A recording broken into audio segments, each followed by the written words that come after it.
بسم الله الرحمن الرحيم ألم تر إلى الذين أوتوا نصيبا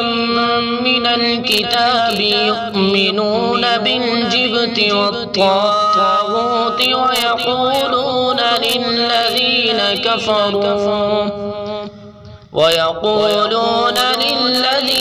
كفروا هؤلاء أهدى من الذين آمنوا سبيلا أولئك الذين لعنهم الله ومن يلعن الله فلن تجد له نصيرا أم لهم نصيب من الملك فإذا لا يؤتون الناس نقيرا أم يحسدون الناس على ما آتاهم الله من فضله فقد آتينا آل إبراهيم الكتاب والحكمة وآتيناهم ملكا عظيما فمنهم من آمن به ومنهم من صد عنه وكفى بجهنم سعيرا إن الذين كفروا بآياتنا سوف نصليهم نارا كلما نضجت جلودهم بدلناهم جلودا غيرها ليذوقوا العذاب إن الله كان عزيزا حكيما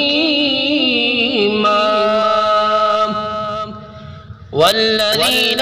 آمنوا وعملوا الصالحات سندخلهم جنات تجري من تحتها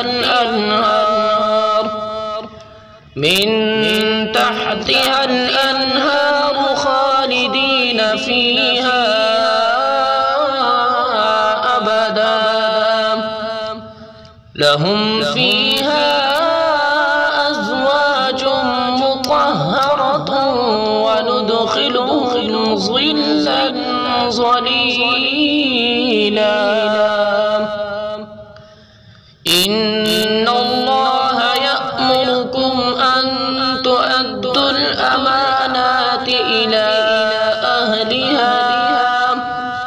وإذا حكمتم بين الناس أن تحكموا بالعدل إن الله نعم ما يعظكم به إن الله كان سميعا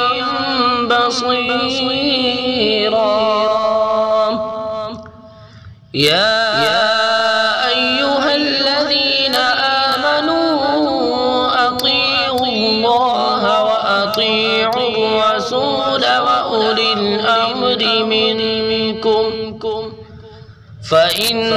تنازعتم في شيء فردوه إلى الله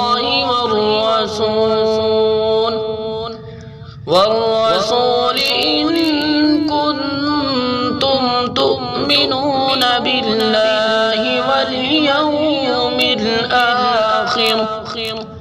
ذلك خير وأحسن تأويلا